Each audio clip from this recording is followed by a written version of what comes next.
जय हिंद दोस्तों, आप सभी का स्वागत है आपके अपने YouTube चैनल दबंग क्लासेस पर। तो दोस्तों, अब आपके लिए यहाँ पर एमपी पुलिस के लिए स्पेशल साइंस जो कि आपके फॉरेस्ट एग्जाम में पूछे गए टफ क्वेश्चन, इजी क्वेश्चन और मीडियम लेवल के क्वेश्चन सभी का आपको विथ एक्स्ट्रा डिटेल के साथ बताया जाएगा। मतलब कि एक्स्ट्रा डिटेल भी बताई जाएगी ताकि आप लोगों को अच्छे से याद रह सके।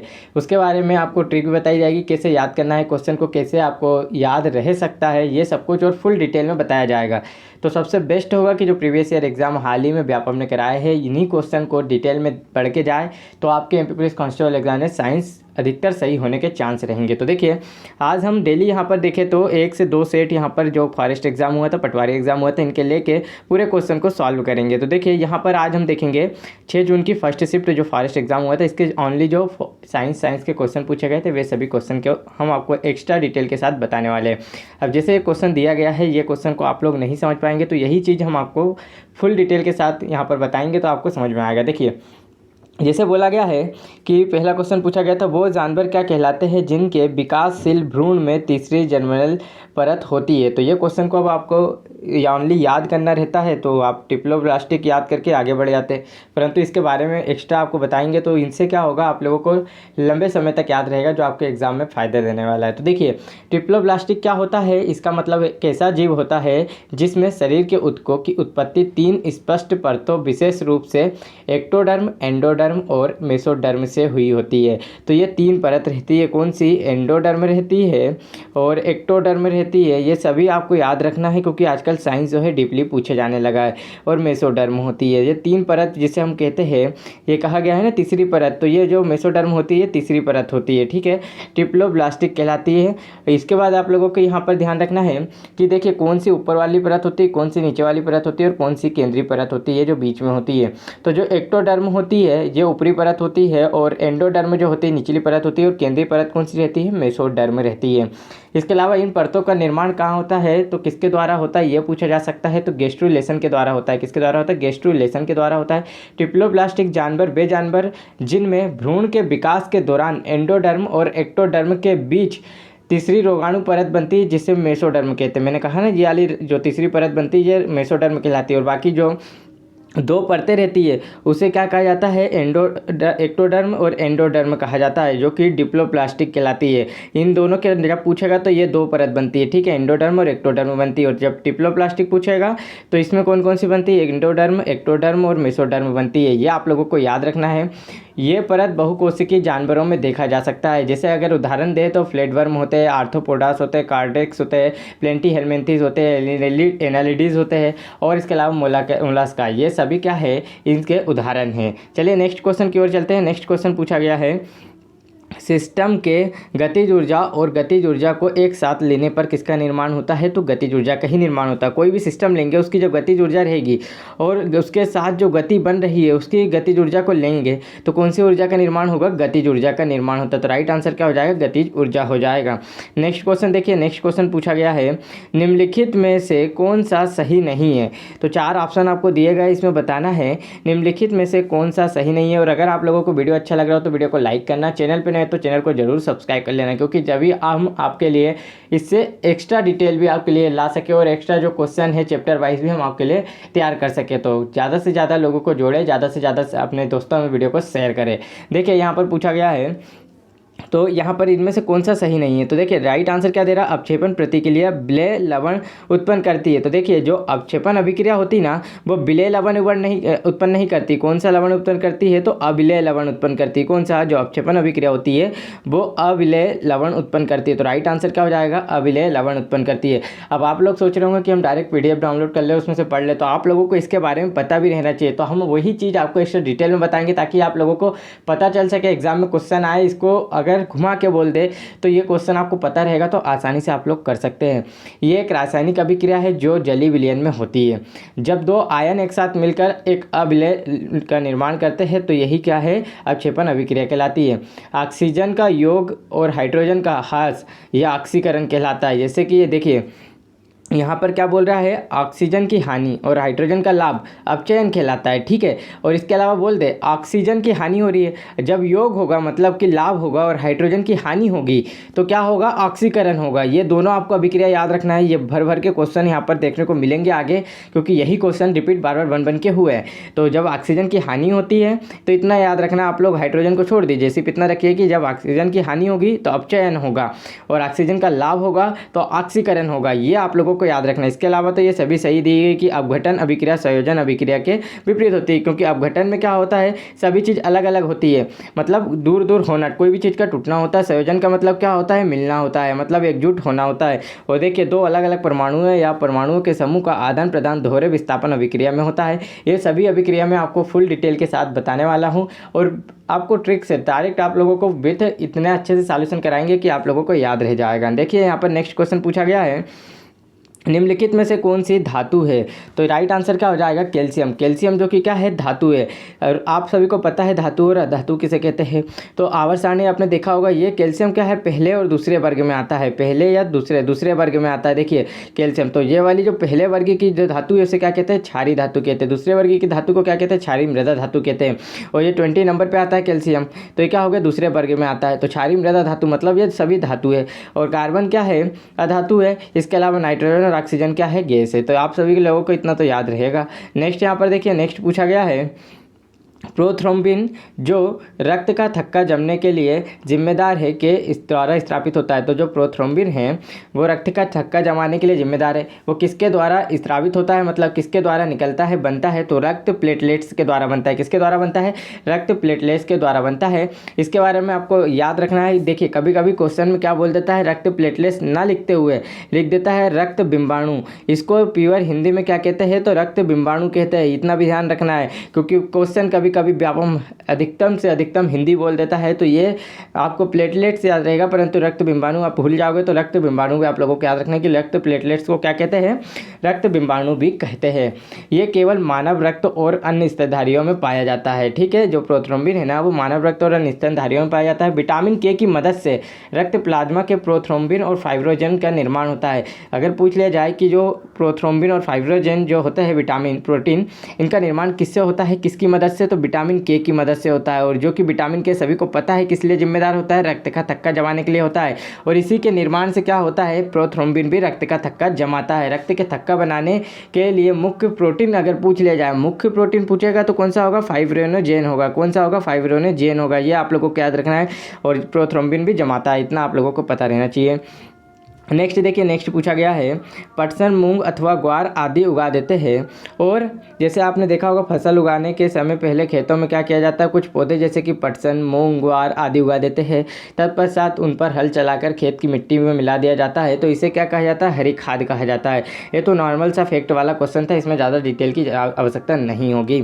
नेक्स्ट देखिए, नेक्स्ट बात करें तो पपीते को पकाने के लिए किस रसायन का प्रयोग किया जाता है, ये पूछा है। तो पपीते को पकाने के लिए किसका प्रयोग किया जाता है, कैल्शियम कार्बाइड का प्रयोग किया जाता है। और आमतौर पर फलों को पकाने के लिए किसका प्रयोग किया जाता है, तो एथिलीन का प्रयोग किया जाता है। किसका, एथिलीन का प्रयोग किया जाता है। ये तो सभी को पता होगा कि आमतौर पर फलों को पकाने के लिए एथिलीन का प्रयोग किया जाता है। परंतु यहाँ पपीते स्पेशल पूछ लिया गया कि किस रसायन का प्रयोग किया जाता है, तो कैल्शियम कार्बाइड का प्रयोग किया जाता है। नेक्स्ट देखिए, नेक्स्ट यहाँ पर पूछा गया है, राइबोसोम के बारे में बताना है आप लोगों को। तो जैसे राइबोसोम के बारे में अगर बात करें तो इसमें से कौन कौन से कथन सत्य होंगे, तो निम्नलिखित में से देखिए, पेलाडे ने जो कि इसकी खोज की थी, पेलाडे ने इसकी खोज की थी कि देखिए पेलाडे ने खोज की थी ना इसकी, पेलाडे ने इसकी खोज की थी। यहाँ पर पेलाडे लिख दिए है तो ये राइट हो जाएगा। वे ग्रेन्यूल जैसी संरचना होती है, तो बिल्कुल राइट हो जाएगा। क्या हो जाएगा, बिल्कुल राइट हो जाएगा, क्योंकि इनकी संरचना कहती है ग्रेन्यूल जैसी होती है। और ये एंडोप्लाज्मिक रेटिकुलम से जुड़े होते हैं, बिल्कुल राइट हो जाएगा, क्योंकि सभी क्या है पास पास में रहती है, तो एंडोप्लाज्मिक रेटिकुलम से ये भी जुड़े होते हैं। इसे शॉर्ट में क्या कहते हैं, ER कहते हैं, ठीक है, एंडोप्लाज्मिक रेटिकुलम को। और यह कोशिका में सामग्री के वितरण में मदद करती है, तो बिल्कुल गलत हो जाएगा, क्योंकि यह कोशिका में क्या करती है, प्रोटीन संश्लेषण का काम करती है। क्या करती है, प्रोटीन संश्लेषण का राइबोसोम काम करता है। ये प्रोटीन संश्लेषण के सहायक होता है। ये सार्वभौमिक कोशिकाओं के भी है, जो सभी कोशिकाओं में पाया जाता है। तो कौन सा ऐसा कोशिका का कौन सा अंग है जो सभी कोशिकाओं में पाया जाता है, तो वो राइबोसोम है। और राइबोसोम सबसे छोटा कोशिका का अंग होता है। इसकी खोज चार्ल्स पेलाडे ने 1955 में की थी। इसका नामकरण 1958 में रिचर्ड वी रॉबर्ट्स वर्ष ने प्रस्तावित किया था। तो ये आप लोगों को याद रखना है। तो देखिए यहाँ पर इसका राइट आंसर 4 हो जाएगा क्योंकि वो गलत था। नेक्स्ट देखिए, नेक्स्ट पूछा गया पृथ्वी की आवास क्षमता में वृद्धि के अध्ययन को क्या कहा जाता है। तो पृथ्वी की जो आवास क्षमता है में वृद्धि के अध्ययन को भूतकनीकी कहा जाता है। नेक्स्ट क्वेश्चन पूछा गया मनुष्य का रक्तदाब कितना होता है। सामान्य रक्तदाब ये तो सभी को पता है, जो नॉर्मल क्वेश्चन होंगे उसके बारे में डिटेल नहीं बताएंगे क्योंकि आप लोगों को इतना तो पता रहता है। 120/80 होता है क्योंकि समय सभी के पास कम है, इसलिए हम जो डायरेक्ट क्वेश्चन देंगे उनको बिना डिटेल में बताए चलेंगे और जो क्वेश्चन टफ होंगे उनको डिटेल में बताएंगे ताकि वही क्वेश्चन तो आप लोगों से वहाँ पर पढ़ना चाहिए। और अदर जो कोचिंग रहती है वो आपको नॉर्मल क्वेश्चन पढ़ाएंगे जिससे आप लोग खुश रहते हैं और हार्ड क्वेश्चन छोड़ के पेपर में नंबर कम लाके बैठ जाते हैं। तो यही आपको हार्ड क्वेश्चन पढ़ाया जाएगा ताकि आप लोग आराम से कर सके। देखिए, एक तरंग की तरह करने वाली अवधारणा लुई डी ब्रॉगली द्वारा खालिस्तान में प्रस्तावित की गई थी। तो इसका राइट आंसर क्या हो जाएगा, 1924 हो जाएगा। जो लुई डी ब्रॉगली थे उन्होंने तरंग का प्रकाश सिद्धांत कब दिया था, तो 1924 में दिया था। तो देखिए, इसका फार्मूला कभी कभी पूछ लिया जाता है। तो क्या होता है, लैम्डा बराबर से होता है h/μv होता है। ये आप लोगों को याद रखना है। जो h रहता है ये प्लांक नियतांक रहता है, m द्रव्यमान रहता है और ये आपसे पूछा जाता है। नेक्स्ट देखिए, नेक्स्ट पूछा गया है एपिस सेरेना इंडिका एक प्रकार का खालिस्तान है तो मधुमक्खी है। अब आप लोग इसे नहीं याद कर पाएंगे तो आप सभी को पता होगा कि मधुमक्खी के जो पालन का अध्ययन कहलाता है, पालन करना क्या कहलाता है, एपीकल्चर कहलाता है। तो यहाँ से आप लोगों को याद रखना है, ठीक है। यहाँ से आप लोगों को याद रखना है कि एपीकल्चर जो कि एपीकल्चर क्या कहलाता है, मधुमक्खी के अध्ययन को कहलाता है। तो बस आप लोग इतना शॉर्ट में याद रख सकते हैं कि इसे एपिस तो एपी से दोनों याद रख सकते हैं। एपिस सेरेना इंडिका क्या है, मधुमक्खी का जो एक प्रकार का है। तो इसे क्या कहते हैं, एपिस सेरेना इंडिका। भारतीय मधुमक्खी या एशियाई मधुमक्खी की एक उपजाति है। नेक्स्ट यहाँ पर देखिए, नेक्स्ट पूछा गया है निम्नलिखित में से कौन सा जीव परजीवी पोषण का उपयोग करता है। तो अमरवेल। राइट आंसर क्या हो जाएगा, अमरवेल। सभी को पता है कि अमरवेल एक परजीवी है। और इसके अलावा बात करें अमीबा जो कि एंडोसाइटोसिस प्रक्रिया के द्वारा अपना भोजन का निर्माण या पोषण का निर्माण करता है। तो एंडोसाइटोसिस प्रक्रिया के द्वारा यह अपना जो पोषण है इसका निर्माण करता है। कवक जो होता है मृत या अपघटित जैव पदार्थों से अपना पोषण प्राप्त करता है, इसलिए कवक को क्या कहा जाता है, मृत जीवी कहा जाता है। कवक को मृत जीवी कहा जाता है, अमरवेल को परजीवी कहा जाता है। नेक्स्ट यहाँ पर देखिए पूछा गया है निम्नलिखित में से किस संस्था द्वारा सासाकावा पुरस्कार प्रदान किया जाता है। तो इसका राइट आंसर हो जाएगा संयुक्त राष्ट्र आपदा जोखिम न्यूनीकरण कार्यालय के द्वारा सासाकावा पुरस्कार प्रदान किया जाता है। तो दोस्तों आप लोगों को एक चीज़ बता दूं, यदि आप लोग मैथ रीजनिंग बेस्ट करना चाहते हैं तो आप लोगों किन एग्जाम की मैथ रीजनिंग की जो क्वेश्चन है उसे लगाना चाहिए। तो देखिए, सबसे पहले तो आपका MP पुलिस कांस्टेबल एग्जाम 2022 जो हुआ था इसके सारे के सारे क्वेश्चन आपके लिए अलग से मैथ की PDF तैयार कर दी गई है। ऐसे ही सभी सब्जेक्ट की भी तैयार कर दी गई है, पर मैं आपको बता रहा हूँ मैथ रीजनिंग और साइंस जीके इन सभी की PDF आप MP पुलिस कांस्टेबल एग्जाम 2022 के लिए जरूर लगाएं। Math MP police constable exam 2022 के और MP आबकारी एग्जाम 2023 के, और इसके अलावा सभी PDF आपको डिस्क्रिप्शन में लिंक दी गई है, वहाँ से डाउनलोड कर सकते हैं। इसके अलावा MP forest exam 2023, MP jail प्रहरी एग्जाम 2023 और MP जेल अधीक्षक का एग्जाम, जो सभी एग्जाम क्या हुआ था एक साथ कंबाइंडली करवाया गया था।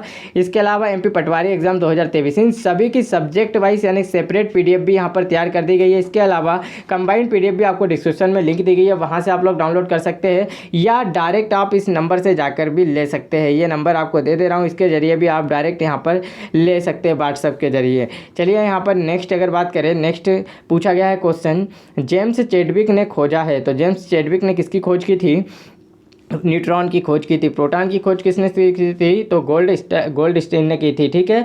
और इसके अलावा अल्फा कण की खोज किसने की थी, तो रदरफोर्ड ने की थी। इलेक्ट्रॉनों की खोज किसने की थी, तो जे थॉमसन ने की थी। ये ही आपसे पूछा जाएगा।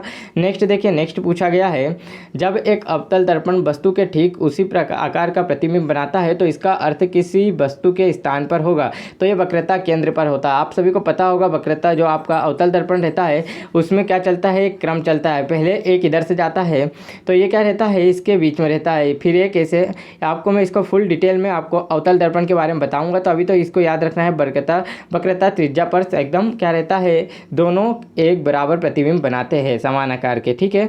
नेक्स्ट यहाँ पर देखिए पूछा गया है किस प्रकार के पौधे आमतौर पर जंगल में अंडर स्टोरी लेयर बनाते हैं। तो इसका राइट आंसर क्या हो जाएगा, झाड़ियाँ। जो झाड़ियाँ होती है वो जंगल में अंडर स्टोरी लेयर बनाते हैं। नेक्स्ट क्वेश्चन देखिए, नेक्स्ट पूछा गया है एथेनोइक एसिड का सामान्य नाम क्या है? तो एथेनोइक एसिड का सामान्य नाम सिरका होता है। एथेनोइक एसिड को क्या कहा जाता है? एसिटिक एसिड भी कहा जाता है। नेक्स्ट क्वेश्चन की बात करें, नेक्स्ट क्वेश्चन यहाँ पर पूछा गया है जैसे कि, और आपको सिरका का सूत्र भी याद रखना है जिसे एसिटिक एसिड कहते हैं। ये अक्सर एग्जाम में पूछा जाता है। CH3COOH होता है इसका फार्मूला। चलिए नेक्स्ट पूछा गया है, यदि दो तत्व संभारिक हुए तो निम्नलिखित में से कौन सी विशेषता समान होगी? तो राइट आंसर हो जाएगा द्रव्यमान संख्या। जब दो तत्व संभारिक होते हैं तो उनकी द्रव्यमान संख्या समान रहती है, और जब दो तत्व समस्थानिक होते हैं तो इनके परमाणु संख्या जो है वो समान रहते हैं। ये दोनों में आप लोगों को याद रखना है। संभारिक में देखिए भार आ रहा है, भार किसके कारण होता है? तो द्रव्यमान के कारण होता है। सभी को पता है भार किसके कारण होता है? तो द्रव्यमान के। और स्थान किसके कारण होता है? तो कोई भी संख्या यानी कि क्रमांक, परमाणु क्रमांक को ही परमाणु संख्या कहते हैं। तो कौन से क्रमांक पे खड़ा है तो वही कौन से स्थान पे खड़ा है, ऐसे आप लोग ट्रिक से याद कर सकते हैं। नेक्स्ट देखिए, नेक्स्ट यहाँ पर बोला गया है, पृथ्वी के वायुमंडल में नाइट्रोजन गैस की संरचना क्या है? तो पृथ्वी के वायुमंडल में जो नाइट्रोजन गैस है इसकी संरचना की बात की गई है। तो कितने प्रतिशत है ये बताना है। तो 78% होता है। और ऑक्सीजन का भी पूछा गया है अगली शिफ्ट में, तो इसका कितना परसेंट होता है? 21% होता है ऑक्सीजन। यह आप लोगों को याद रखना है। चलिए नेक्स्ट की बात करें तो नेक्स्ट यहाँ पर देखिए, आज हमारे जो फॉरेस्ट की 1 जून के फर्स्ट शिफ्ट के सभी क्वेश्चन समाप्त हो गए। इसके अलावा देखिए कल हम जो साइंस के देखेंगे 6 जून की थर्ड शिफ्ट के, जो कि हमारे सामने दिया गया है, जैसे कि टीवी रिमोट कंट्रोल किसके सिद्धांत पर कार्य करता है। इसके आगे कल हम आपको नेक्स्ट वीडियो में बताएंगे फुल डिटेल के साथ, एक्स्ट्रा फैक्ट के साथ। अगर वीडियो अच्छा लगा तो लाइक करना, कमेंट करके जरूर बताना। और चलिए मिलते हैं नेक्स्ट क्लास में, तब तक के लिए जय हिंद दोस्तों।